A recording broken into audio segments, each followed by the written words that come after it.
बहुत समय पहले की बात है। एक हरे भरे जंगल के बीचों बीच एक छोटा सा गांव था जिसका नाम था शांतिवन।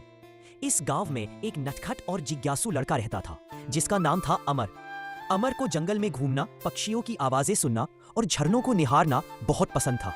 एक दिन जब अमर जंगल में थोड़ा और भीतर चला गया तो उसे एक अजीबोगरीब आवाज सुनाई दी। आवाज इतनी मधुर थी कि अमर को लगा जैसे कोई स्वर्ग से संगीत बजा रहा हो। वह आवाज का पीछा करते हुए एक पुरानी पत्थरों से ढकी हुई गुफा के पास पहुंचा। गुफा के अंदर से हल्की सी रोशनी आ रही थी और वही मधुर संगीत गूंज रहा था। अमर ने हिम्मत करके गुफा के अंदर झांका। वहां उसने देखा कि एक बूढ़ा सफेद दाढ़ी वाला बाबा एक पुराने पत्थर पर बैठा हुआ है और अपने हाथ में एक चमकदार बांसुरी पकड़े हुए है।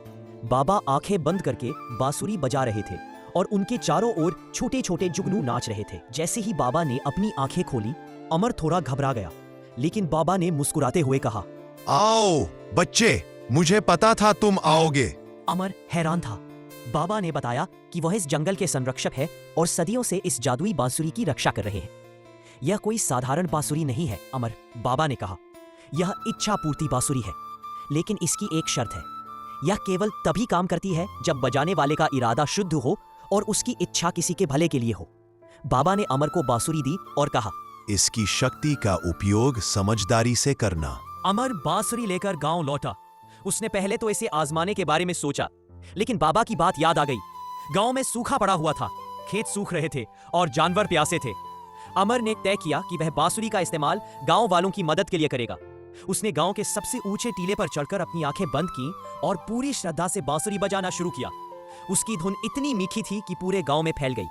देखते ही देखते आसमान में काले बादल घिर आए और थोड़ी ही देर में मूसलाधार बारिश होने लगी। गांव वाले खुशी से झूम उठे। खेत हरे भरे हो गए और तालाब पानी से भर गए।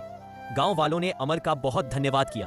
अमर ने अपनी जादुई बांसुरी की कहानी सबको बताई। उसने समझाया कि सच्ची खुशी दूसरों की मदद करने में है, न कि केवल अपनी इच्छाएं पूरी करने में। उस दिन से अमर ने उस जादुई बांसुरी का उपयोग केवल गांव के भले के लिए किया। कभी बीमारों को ठीक करने के लिए, कभी फसल को बीमारियों से बचाने के लिए और कभी गांव में खुशियां लाने के लिए।